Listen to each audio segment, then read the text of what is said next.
هەرێکە چاو بنووقێنێ ئێستا وەزانە دنیا بەجێشت چیەکەیت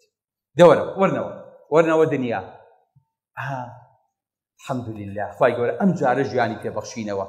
چی بکەین باشە چی تیا بەدەست بێنین وەڵڵاهی خۆشەویستەکەم هیچ شتێک هی ئەوە نییە ئینسان خۆی بۆ بڕەنجێنێ لەو بەهەشتە گەورەتر و جوانتر و نەبڕاوەتر بۆیە ئەگەر هەوڵماندا لەم و دووە ئیشمان کرد بۆ ئەم کاسە هەوڵ بین بۆ ئەم شوێنە هەوڵ بین و هەموو ئیشەکانمان لێرە نەبێ جا ئەمە بۆ خۆی هەموو جوبگەکانی حیاتی گرتووە کە خوای گەورە پێتەڵێ قەد ئەفلەح المؤمنون یعنی چی؟ یعنی لە شیر پاکیەوە ئەها بەخواڵن ماشەڵڵا شیری پاکە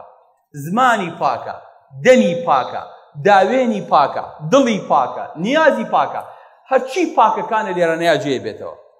هەر بۆ دنیای خۆت ئەبێ هەوڵی بۆ بی بەخوا ئەگەر خوا نەخواستە بە بارەکەی تریشا بکەوین هەرچی پیسەکانە لە دەم پیسی و لە داوێن پیسی و لە خراپەکاری لە هەموو پیسەکانی ترا لێوا جێمانە بێتەوە وەڵڵاهی بۆ دنیای خۆمان باشە بۆ ئەم شوێنە هەوڵ بین واللهی بۆ دنیای خۆمان خراپە اینجا چ جای ئەوەی کە ئەی بۆ قیامەت بێ لە قیامەتە ئاوە زۆرتانە بینیم نییەم بۆ لام ئەلە مامۆستا تۆ من ناناسی ئەلەم نەخێر